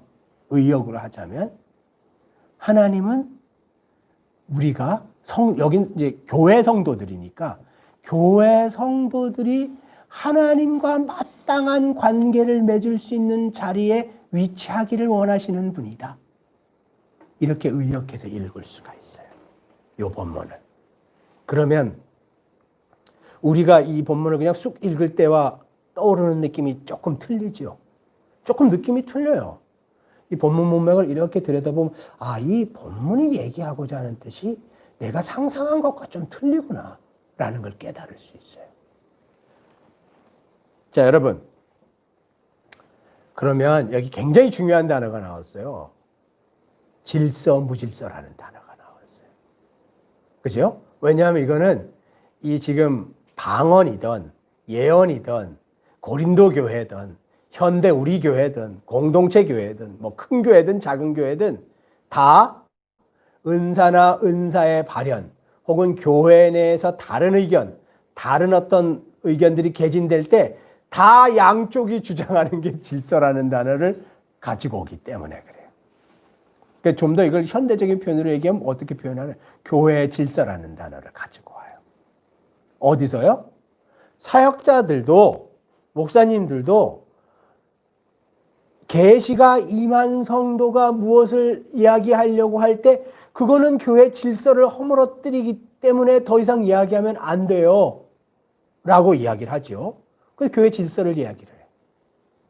또 예를 들어서 반대쪽 입장도 예를 들어서 A라는 어떤 사역자 혼자 막 독주하는 이런 현상이 벌어진다고 가정을 해봐요. 고린도 교회처럼 소수의 은사자들이 막 독주하고 교회를 막 혼란케 하는 이런 상황이 벌어진다고 해봐요. 그러면은 회중이나 다른 성도들도 당신들이 교회 질서를 허물어뜨리니까 그렇게 은사를 행하면 안 돼요 라는 의견을 이야기를 하잖아요. 다 양쪽에서 교회 질서라는 표현을 써요. 그래서 이걸 듣는 사람들은 자기 쪽의 입장에 맞게 이 단어를 얼마든지 각색하고 의미를 바꿔서 칼처럼 휘둘러요. 그런데 급기야는 하나님이 무질서라는 단어를 우리에게 맞닥뜨리게 하셨네요. 그럼 우리 한번 생각해 봐요. 뭐가 무질서인지 생각해 보는 거예요. 바울이 이 본문 문맥에서 이야기하고자 하는 무질서. 자, 질문을 한번 던져볼게요. 자, 이제 여러분이 여러분 생각을 이야기해 주셔야 돼요. 여기서부터. 뭐 정답이 아니어도 상관없어요. 무엇이 무질서라고 바울은 이야기하고 있습니까? 이 본문 문맥에서 무엇이 무질서라고 바울은 이야기하고 있습니까? 예시, 객관식으로 한번 드려볼까요? 아니면 얘기하셔도 돼요. 무엇이 무질서라고 이야기하고 있습니까? 이 본문 문맥에서. 어떤 한 사람에 의해서만 좌지우지되는 상황. 네, 정확히 말씀하셨어요. 32절에 예언자들의 영은 예언자들에게 제재를 받나니라고 지금 바울은 표현하고 계시잖아요. 요건 바울의 문맥에서 질서예요, 무질서예요? 질서. 질서예요. 요게 질서. 지금 형제님이 답해 주신 그거 혼자 막 달려가는 거 그거 무질서. 왜냐하면 고린도 교회에서 벌어진 상황이 무질서거든요. 고린도 교회에서 벌어진 상황은 뭐냐면 소수의 은사 받은 사람들이 나 은사 받았어 라고 하면서 공동체를 배려하거나 다른 성도들의 어떤 의견들을 들을 자세가 아니고 혼자 독단적으로, 그리고 그 공동체 의견보다 자기가 훨씬 더 높은 클래스의 사람이라고 생각하고 은사를 발현하면서 교회에 분란을 일으키는 이런 형태를 바울은 뭐라고 얘기했냐면 33절에 무질서라고 표현하고 있어요. 그리고 질서는 32절에 예언하는 자들의 영이 다른 사람들의 영에 균형을 받고 견제를 받고 제재를 받는 것, 이걸 질서라고 얘기하고 있어요. 왜냐하면 바울이 권면하는 고린도서의 문맥을 이해하시면 딱 알아요. 지금 문제된 거는 소수의 은사자들이 교회에서 자기의 어떤 이익을 위해서 은사를 사용함으로 교회 내 혼란과 무질서를 촉발했기 때문에 발생한 문제거든요. 그래서 바울이 계속 권면하는 문맥의 큰 줄기는 뭐냐면 니네만 그렇게 하면 안 돼. 그거 하나님이 너네한테만 준 거 아니야. 다른 성도들한테도 주신단 말이야. 그러니까 다른 성도들에게 임한 은사도 들어봐야지. 왜 너만 자꾸만 얘기를 하려 그래. 왜 무질서하게 행동하냐. 교회가 너게 아닌데. 이런 톤으로 지금 바울이 얘기하고 있잖아요. 그래서 그거 무질서. 질서는 앞에 예언하거나 앞에 방언한 사람의 이 행위, 이 영이 다른 성도들에게 제재받거나 통제받거나 균형을 맞추게 되는 것. 요거 질서. 이렇게 얘기하고 있어요. 그러면 형제 자매님 여러분, 32절이 질서라면 현대 교회에서 벌어지는 공동체적인 어떤 관계와 어떤 은사의 모습은 질서예요, 무질서예요? 무질서예요, 무질서. 무질서. 아까 제가 뭐라고 말씀드렸어요? 무질서라는 단어가 뜻하는 바가 혼란, 혼돈, 무너뜨리기 라는 단어라는 거예요. 그런 의미를 내포하고 있다는 거예요. 뭐가 무너진다는 거예요? 교회가 무너진다는 거예요. 하나님의 공동체가 무너진다는 거예요. 뭐 때문에? 무질서 때문에. 이걸 다른 의미로, 다른 방식으로 표현하면 일부 소수의 은사자들이 하나님의 교회를 독단적으로 끌고 가는 것, 끌고 가려고 하는 이런 사역의 행태가 하나님의 교회를 무너뜨린다는 거예요. 하나님의 교회가 서지 못하게 한다는 거예요. 성도들이 서지 못하게 한다는 거예요. 수많은 혼란을 초래한다는 거예요. 그래서 바울은 정확히 그걸 지적하고 있어요. 하나님의 교회는 그런 것이 아니다 라고 정확히 그걸 지적하고 있어요. 그럼 성도 여러분, 어떻게 하실 거예요? 아, 그렇구나. 이런 얘기도 있네. 이러고 끝내실 거예요? 어떻게 하실 거예요? 현대, 제가 다른 나라의 교회는 뭐 여행 가서 한두 번 가봤지만 한국 교회만을 두고 이야기를 해볼 때 현대 한국 교회는 이 바울의 시각에 의하면 철저하게 무질서가 극에 달한 상태예요. 무질서가 극에 달아서 교회가 허물어져서 더 이상 거의 토대가 남아있지 않을 정도로 허물어진 상태. 수많은 혼란이 촉발돼요. 무엇 때문에요? 이 지금 고린도전서 14장에서 가르치고 있는 이 원칙을 실제 교회적 삶에 적용하지 못하기 때문에 말할 수 없는 혼란이 촉발되고 있어요. 제가 한번 질문을 던져볼게요.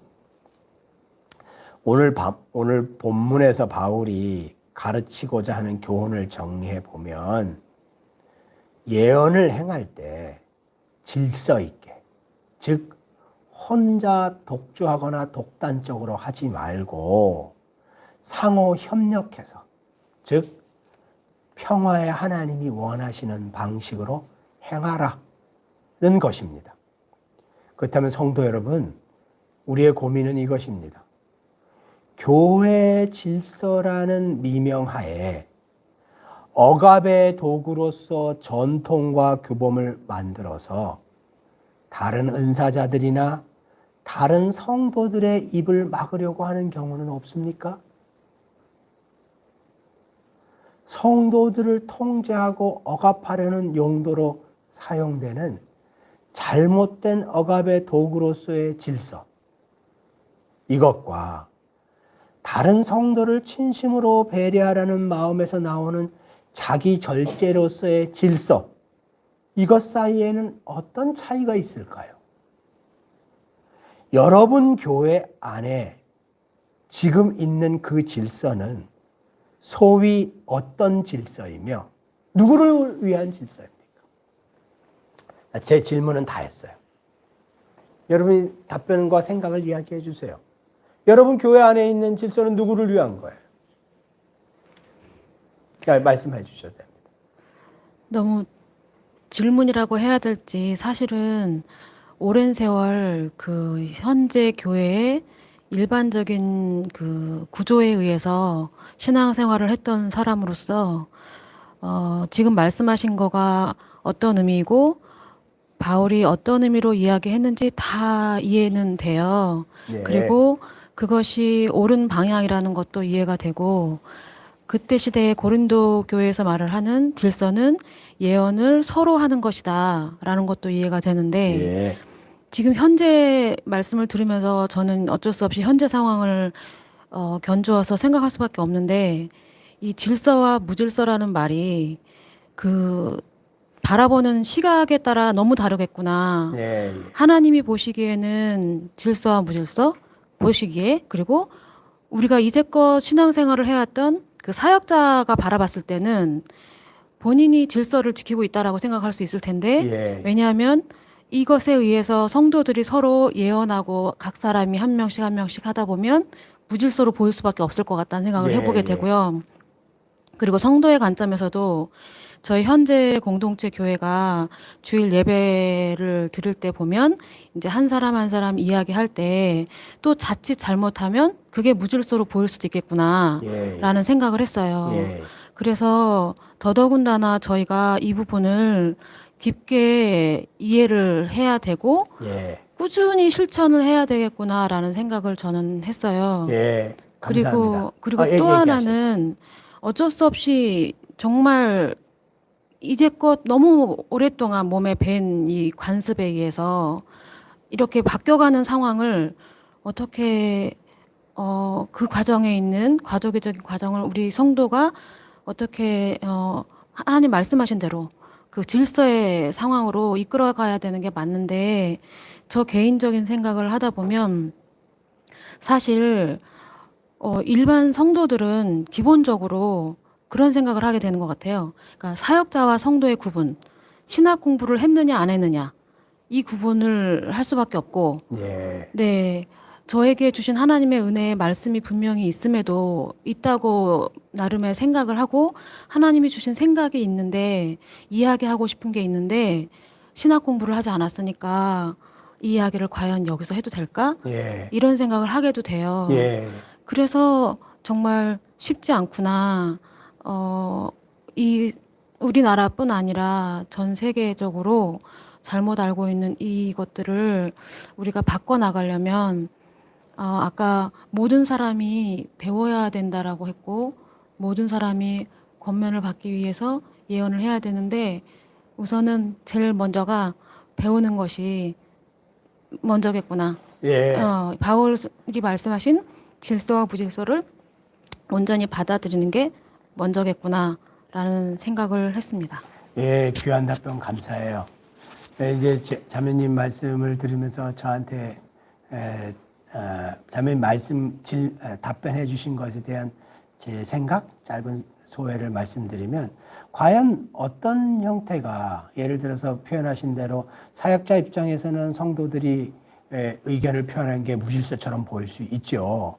또 성도들 입장에서는 사역자 혼자 독주하는 것이 무질서처럼 보일 수 있죠. 또 각각의 개별의 상황에서 참 묘하고 판단 내리기 어려운 이런 상황도 분명히 있을 수 있지요. 그렇다면 과연 현장에서 무엇이 무질서고 무엇이 하나님이 원하시는 질서인가, 그 기본적인 어떤 가이드라인은 무엇일까라는 걸 생각해 볼 때 저는 한 가지만 딱 생각해 보면 된다고 생각해요. 그건 뭐냐면 은사는 모두를 세우기 위해서, 공동체를 세우기 위해서 주신 것이다 라는 그 기준에 맞는 행위인가를 판단해 보면 될 것 같아요. 왜냐하면 예언도 그렇고 방언도 그렇고 공동체적으로 주어진 모든 은사는 자기 자신을 위해서 주어진 하나님의 선물이 아니기 때문에 그래요. 나 말고 다른 표현으로 얘기하면 섬김이라 그랬잖아요. 섬김 혹은 이타적인 베품, 이 은사예요. 공동체 내에서. 그렇기 때문에 이 말, 이 행동, 이것을 통해서 교회가 세워지는가 아닌가를 판단해 보면 될 것 같고요.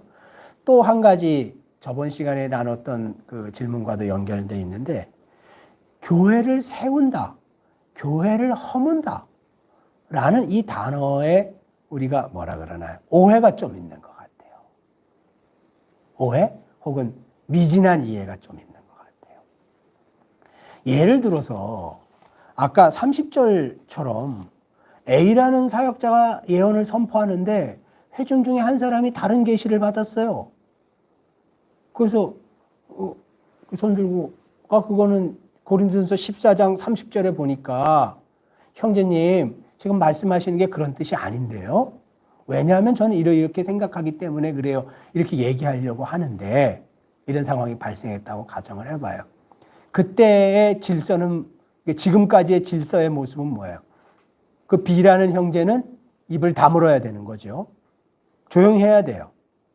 끝나고 가서 1대1로 만나서 얘기를 하던, 이메일로 얘기를 하던, 편지로 얘기를 하던, 다음 예배 시간에 얘기를 하던. 왜냐하면 그때 얘기하면 다른 사람들이 말씀에서 은혜 받는데 방해되기 때문에 당신 조용히 하세요 라는 게 다수의 의견이잖아요. 지금까지 그게 다수의 의견이었어요.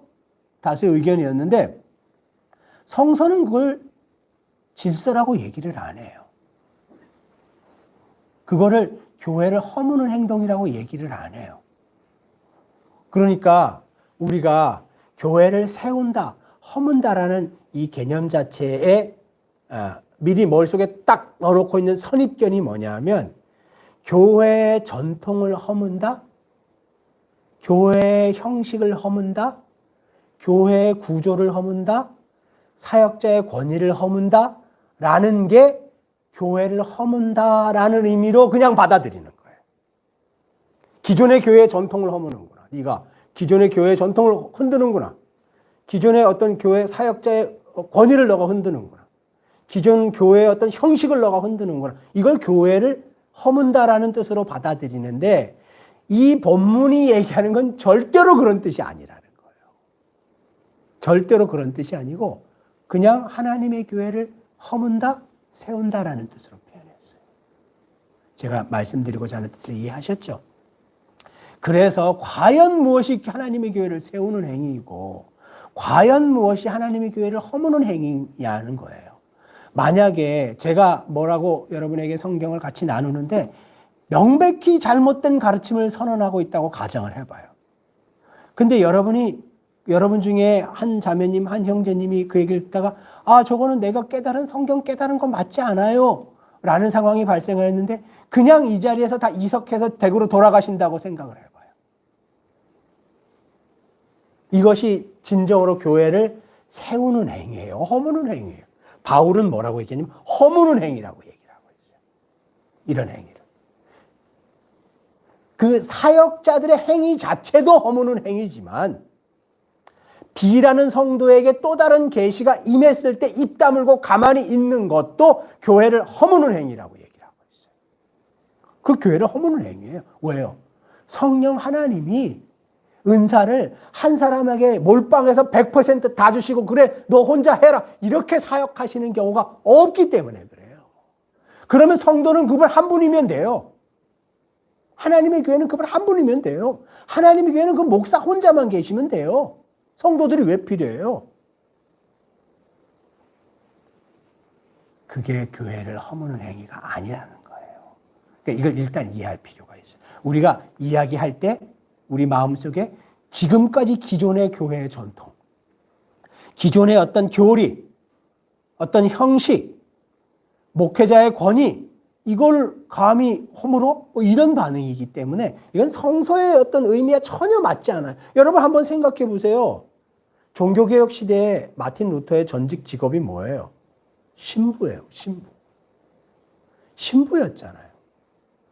이 마틴 루터는 누구에게 도전했어요? 그 당시에 권위의 최정점인 교황에게 도전했어요. 교황과 카톨릭 교회 전체의 전통에 도전한 이런 일을 그가 행했죠. 곤란하죠? 곤란해요. 말씀 잘해주셔서 감사해요. 제가 아까 던진 질문의 요점은 이거예요.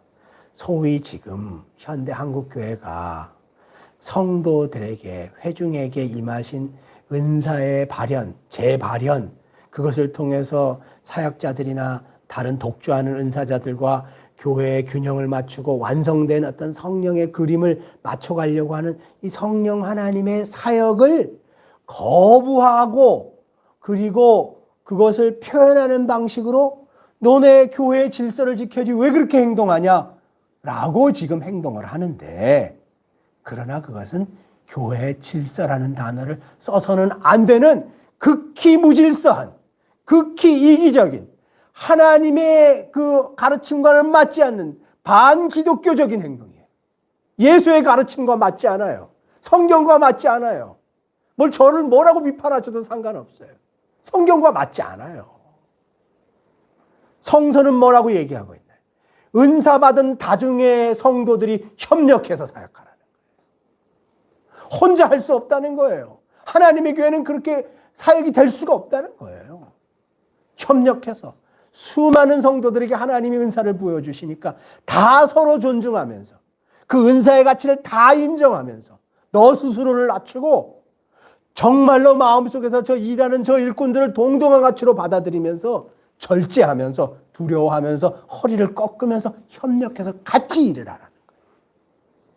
근데 죄송해요 이렇게 표현해서 어디서 감히 한두 사람의 은사자가 예수의 교회에 독단적인 행위를 해요. 그럴 수 없어요. 그건 사역일 수도 없고 그렇게 이루어진 것이 온전한 교회의 모습일 수도 없어요. 이 본문은 그 얘기를 하고 있어요. 그러니 성도 여러분 혹은 이것을 듣는 사역자 여러분, 목사 여러분 억압의 도구로서 권위와 질서를 더 이상 이야기하지 마세요. 성도들을 통제하기 위해서 교회의 전통으로 그들을 누르지 마세요. 그거 사역 아니에요. 그냥 사적인 욕심의 행위예요. 성서와 아무런 상관이 없어요. 자, 제가 질문해 보겠습니다. 오늘 본문에서 바울은 29절, 30절에서 성도들이 하나하나씩 차례차례 돌아가면서 예언하는 모습을 예로 듭니다.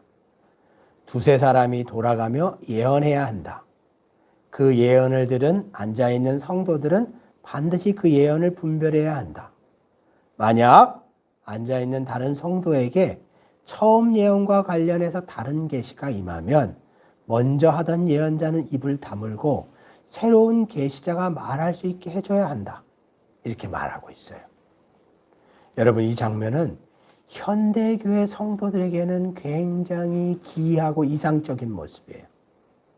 왜냐하면 현대교회에서는 주로 이야기하는 극소수와 오직 듣기만 하는 다수의 성도들로 구성되어 있기 때문에 그래요.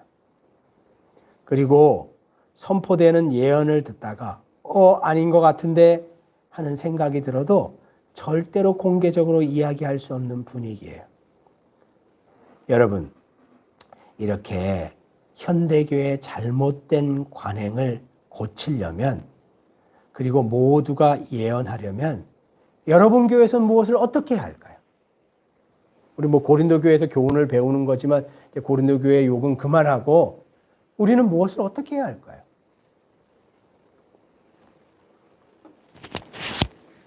조금 전에 형제님이 그 사역자를 향한 말씀을 딱 하셨잖아요. 예. 그 말씀을 저는 들으면서 동시에 일반 성도에게도 이야기를 했으면 좋겠다라는 생각을 했었거든요. 예. 그 일반 성도는 그러니까, 자매님이 한번 말씀해 주세요. 그래서 저는 그 말씀을 딱 했는데 이런 질문을 주셨기 때문에 예. 제 입장에서 봤을 때 그냥 일반 성도가 깨어야 한다라고 이제 이렇게 썼어요. 예. 생각을 했어요. 일반 성도가 깨어야 한다. 근데 일반 성도가 깨어 있으려면 어떻게 해야 되느냐가 답이 될 수 있잖아요. 예.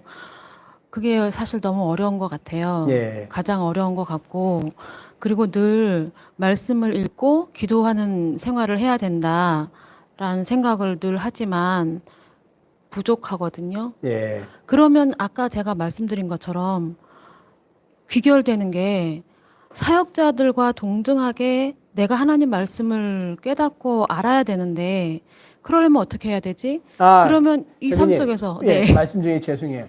이게 그 이제 어려워요. 말씀하신 중에 제가 답이 이게 정답인지는 모르지만 제 생각이 딱 생각이 났어요. 왜냐하면 이제 자매님이 고민하시는 부분이 이렇게 오롯이 드러났기 때문에 그래요.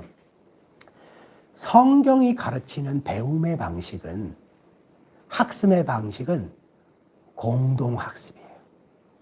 공동의 배움이에요. 그러니까 우리가 예를 들어서 그 댁에서 혼자 공부하고 기도하고 할 수 있죠. 하실 수 있잖아요. 성서도 연구하고 하실 수 있죠. 그러나 우리가 이 고린도전서 문맥을 읽어보면 그거 잘했다. 그래 잘했어. 근데 만약에 그게 정말로 하나님 앞에서 맞는 얘기인지 올바른 분별인지 알려면 일단 다른 성도들 앞에 꺼내놔야 돼.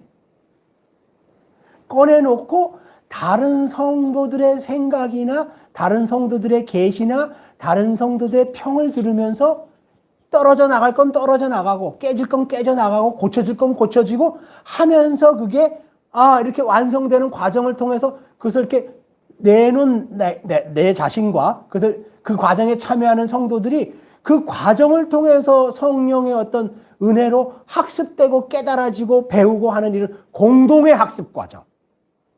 공동의 학습 과정이 이 성령 하나님이 계획하신 배움의 방식이에요.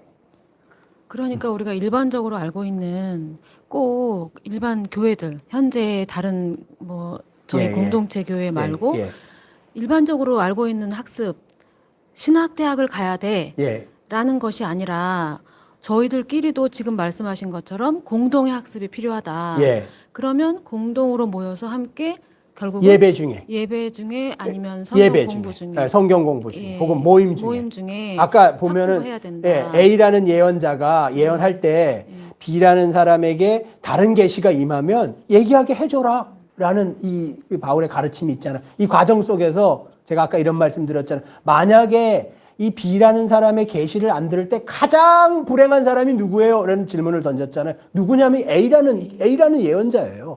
왜냐하면 자기가 뭘 잘못 보고 있는지 성령 하나님이 B라는 계시를 주셔서 B라는 사람의 입을 통해서 답을 들려주시려고 하는데 안 듣는 과정이거든요. 그러니까 이런 걸 생각해보면 공동, 협력해서 배움을 주시는 거죠. 이 아까 31절의 단어를 제가 이런 말씀 드렸잖아요. 혼자 독방에서 혼자 공부하는 이런 과정을 뜻하는 게 아니고 다른 사람의 예언이나 계시를 들음으로 배우게 되는 거예요.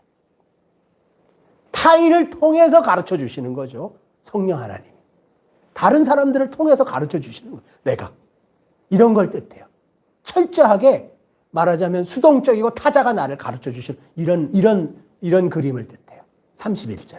다른 사람이 나를 권면을 해줘서 권면을 받아가고 깨닫게 되는 거죠. 이런 과정을 뜻해요. 내가 막 골방에서 이래갖고 이거네. 이런 과정의 그림이 아니에요.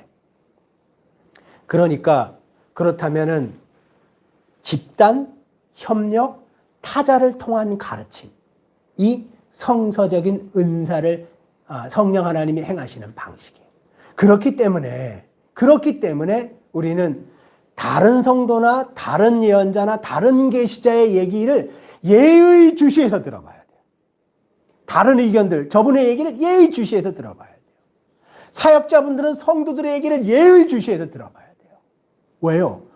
성령 하나님이 나에게 저분들을 통해서 뭐라고 얘기하실까? 예의주시해서 들어봐야 돼요. 일꾼들, 그냥 평범한 성도들의 얘기를 예의주시해서 들어봐야 돼요. 왜냐하면 말씀하시거든요. 물론 어떤 사람이 신학 공부를 더하고 덜하고 해서 단어의 뜻이나 지식의 양이 차이가 날 수 있죠. 성경은 그거 별로 중요하지 않다고 얘기를 해요. 왜요? 성령 하나님이 그의 영에게 말씀하시고 깨닫는 지혜로 그가 입을 열어서 말씀해 주시게 하기 때문에 그래요. 지식의 양이나 내용이 별로 안 중요해요. 왜냐하면 정말로 거듭나고 구원받은 성도들은 성령 하나님이 깨닫게 해주시고 보게 해주시는 계시나 지혜가 있거든요. 문제나 상황이나 계획에 대해서 깨닫게 해주시는 바가 있어요. 그걸 얘기하는 거죠. 그러니까 잊지 마셔야 될 건 협력, 공동체적인 타자를 통한 나에게 대한 가르침과 권면, 깨달음. 이게 교회 생활의 정수예요. 핵심이에요. 지금까지 우리는 오해한 바가 있잖아요. 카톨릭의 영향이라는 게 아니라 카톨릭에서의 어떤 수도원적인 삶이 굉장히 거룩하고 경건한 삶이라고 생각하잖아요. 혼자 종교적으로 조용한 명상을 하고 깊이 홀로 어디서 묵상을 하고 깊이 혼자 침잠하고 종교생활과 종교적인 분위기에 깊이 24시간 이렇게 깊이 침잠해서 지내는 것을 굉장히 중요한 삶이라고 생각하잖아요. 중요하지요. 중요한데 우리가 뭘 얘기하고 있어요? 교회를 얘기하고 있잖아요.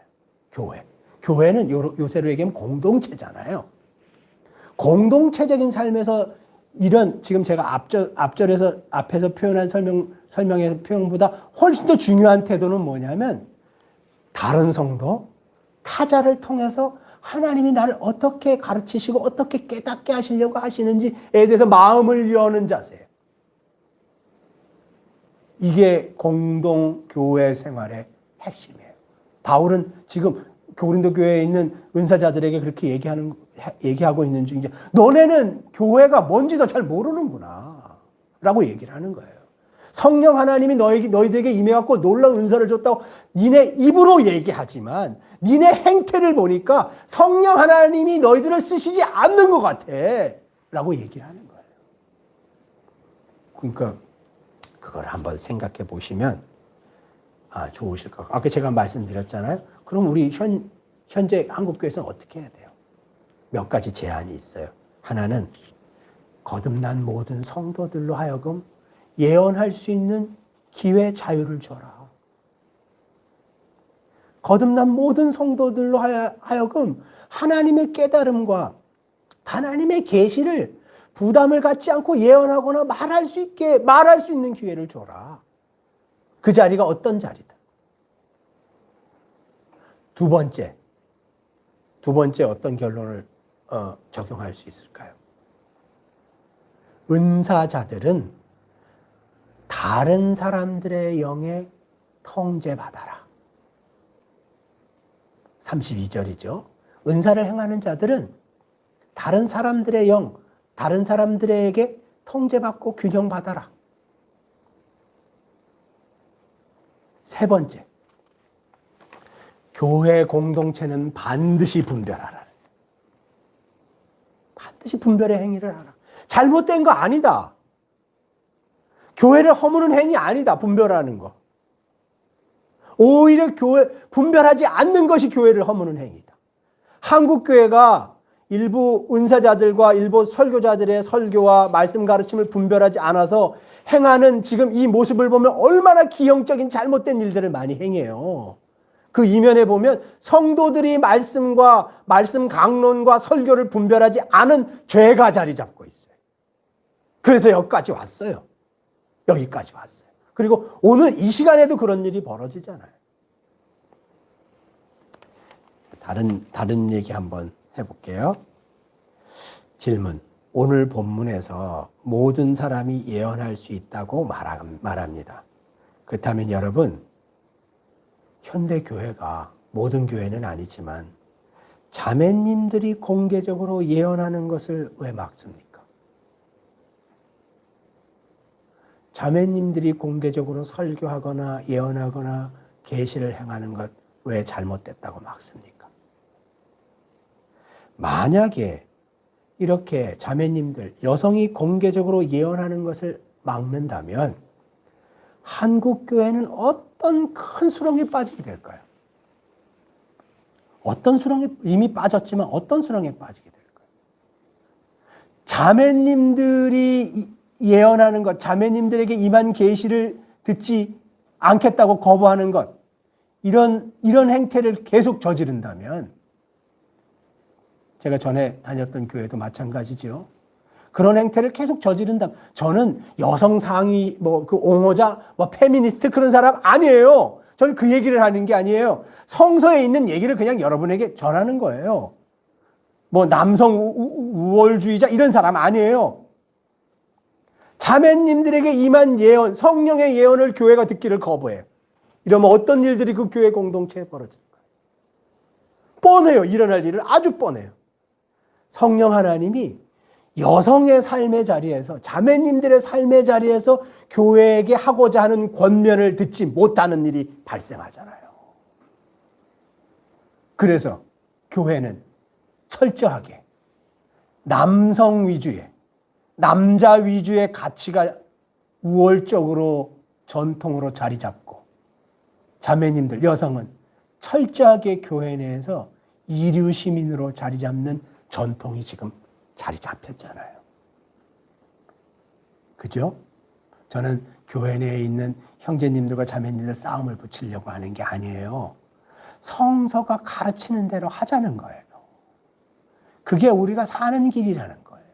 그게 교회 안에 있는 형제님들에게도 궁극적으로 도움이 되고 유익이 있다는 거예요. 왜요? 하나님이 권하신 질서이기 때문에 그래요. 그게 형제님들에게도 큰 유익이 있어요. 자매님들의 입을 통한 예언과 조언과 경고와 반론과 토론과 설교를 한국 교회들이 안 들어요. 무슨 대가를 치르려고 우리가 이걸 안 듣는지 모르겠어요. 저는 이 본문을 읽으면서 그런 생각 해봤고요. 마지막 질문 한 가지 던져볼게요. 제가 이 마지막 질문 던진 다음에 하실 이야기나 멘트가 있으시면은 그때 한번 얘기해 주세요. 자, 우리는 오늘 이 본문에서 질서와 무질서, 개인 독주 사역과 상호 협력 사역에 대해서 생각해 봤습니다. 여러분, 여기 나오는 질서, 누구를 위한 질서를 말하는 겁니까? 아마 고린도 교회 내에서도 지금처럼 일부 소수 은사자들이 교회를 혼자 독주하듯이 사역을 하면서 무질서가 발생했기 때문에 바울은 그 부분을 정확히 질서로 돌려놓으라. 즉 예언하는 자들의 영은 다른 예언하는 자들에게 제재를 받는 이 원칙을 받아들여라고 말하고 있습니다. 여러분, 이와 같이 현대교회에서 서로 다른 의견, 다른 주장, 다른 생각들이 제한되고 충돌될 때 교회 질서라는 단어를 사용합니다. 교회 질서의 기준은 무엇입니까? 무엇이 진정으로 본문이 말하는 질서입니까? 무엇이 성경이 말하는 질서입니까?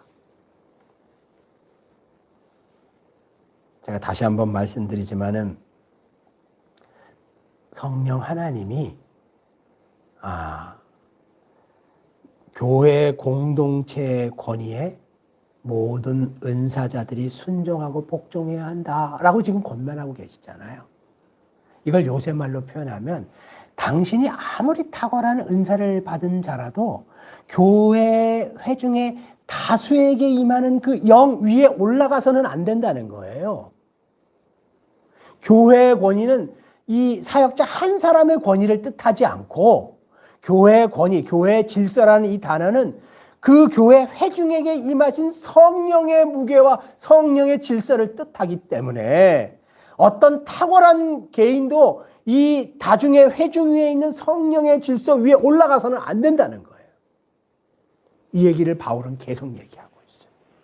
그러니까 성도 여러분, 우리 앞으로 한 사람, 두 사람, 목사, 전통 지키기 위해서 교회의 질서라는 단어를 쓰지 맙시다. 그것은 교회 질서 아니에요. 교회의 질서라고 사용될 수 있지만 불완전한 질서일 수 있고 완전히 이단적인 질서도 있고 완전히 변질된 질서도 있고 개인의 야망과 이익을 위한 질서도 있어요. 하나님의 교회는 인간을 섬기지 않잖아요. 하나님의 교회는 인간의 전통을 섬기지 않아요. 하나님의 교회는 하나님의 말씀에 순종하는 사람들의 모임이에요. 그러니까 여러분 우리 성서가 가르치는 대로 합시다. 제가 여기까지 말씀드린 거 몇 가지 질문이 있지만 이제 저는 마무리하고 여러분의 마지막 멘트를 한마디 들어보겠습니다. 하실 이야기가 있으시면 참석자 중에 한 분만 말씀해 주세요.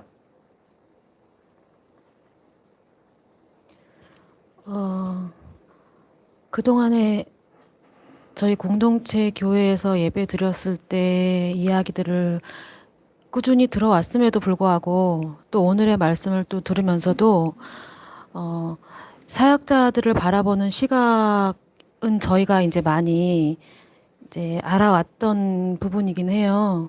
혼자서 독주하는 그런 무질서의 상황을 만들어 오고 있구나. 그리고 현재 지금 벌어지고 있는 모든 일들을 바라봤을 때도 그렇고, 그런데 오늘 저는 깨달은 바는 이미 그렇게 저는 학습이 되어 왔었고, 그렇지만 너무 오랫동안 학습이 되어 왔기 때문에 제 자신을 바꾸는 것이 힘들다라는 생각을 해보게 돼요.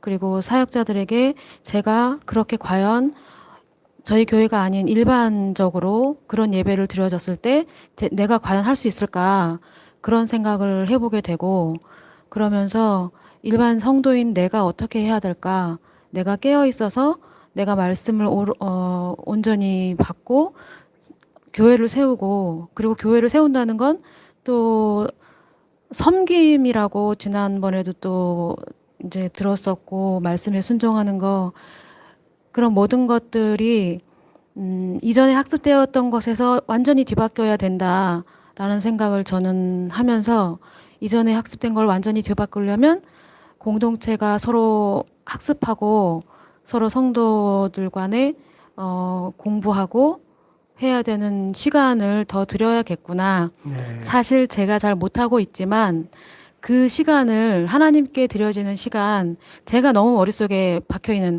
신학 공부를 해야 되고 막 이런 일반적으로 갖고 있던 생각에서 시간을 드려야 되는데 그 시간을 어떻게 드리느냐, 이거에 대한 답을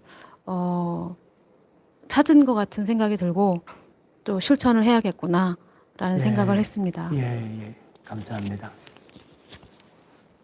저는 예언하는 자들이 가져야 할 어떤 태도를 다시 한번 묵상하게 됐는데요. 예, 사실 이 모든 사람들이 참여를 하고 모든 사람들이 분별을 하고 예언을 하기 위해서 노력해야 될 부분이 뭘까를 생각하면 아주 심플하게 나오는 중요한 것은 그 성경의 말씀의 전달이나 그 내용이 쉬워야 한다고 생각을 합니다. 예, 맞죠. 왜냐하면 예수님이 이제 비유 강해나 어떤 설교를 하실 때 모습을 보면 어린 아이나 남녀노소 누구나 할 거 없이 그 자리에 와서 어린 아이가 내게 오는 걸 금하지 말라고 하시는 부분도 있거든요. 예, 그러니까 한마디로 예수님의 설교는 정말 유치부부터 시작해서 어쩌면은 모든 연령대가 다 들을 수 있었던 설교라고 생각을 해요. 그렇기 네. 때문에 저희도 마찬가지로 이 성경 말씀에 대해서 예언할 때 어떤 특정 연령대 혹은 뭐 어떤 너무나 어려운 말들, 종교적인 말들 이런 예. 걸로 그들만의 리그가 되는 게 아니라 믿지 않는 사람들이 왔을 때도 자유롭게 그 이야기에 참여할 수 있도록 내용이 굉장히 쉬워야 하면서도 이 성경의 본질을 잘 전달해야 된다고 생각을 합니다. 예. 네, 그렇기 예. 때문에 항상 이 예언자들은 머릿속에 들어가 있어야 되는 생각들이 저는 두 가지라고 보는 게 오늘 이 본문 말씀처럼 모두가 다 참여할 수 있다는 생각과 때로는 다른 사람들의 예언과 분별에 의해서 자신들의 말하는 바를 잘 고민하고 판단해야 된다라는 생각이 들고 예. 또 두 번째는 그렇게 하기 위한 조건을 만들어줘야 된다. 예. 네, 그거에 대한 조건은 쉽게 얘기하는 것. 예. 누구나 다 이해가 할 수 있도록 예. 말하는 것이 중요하다고 생각을 하게 됩니다. 예, 감사합니다. 오늘 이 본문을 어떻게 보면은 굉장히 논쟁거리가 많은 본문이고 불편한 본문인데 성도님들이 같이 참여해 주셔서 같이 의견과 질문을 같이 나눌 수 있어서 더 풍성하고 좋았던 것 같습니다. 오늘 11시 예배는 이것으로 마치도록 하겠습니다. 우리가 이 마치기 전에 꼭 한 가지 성도님들에게 권면하고 싶은 것이 있는데요. 그건 뭐냐면 공동체적인 나눔과 공동체적인 예배에 적극적으로 참여하자라는 거예요. 적극적으로 참여해야만 한다. 왜냐하면 그런 과정을 통해서 하나님이 다른 성도를 통해서 나를 가르치시고 나를 변화시키시고 나를 권면하시기 때문에 적극적으로 참여하고 열린 마음으로 참여할 때 그 복을 누릴 수 있기 때문에 그렇다는 거예요. 그러니까 이걸 한번 꼭 생각해 보셨으면 좋겠습니다. 자, 우리 형제님이 마치는 기도 해주시고 오늘 예배를 마치도록 하겠습니다.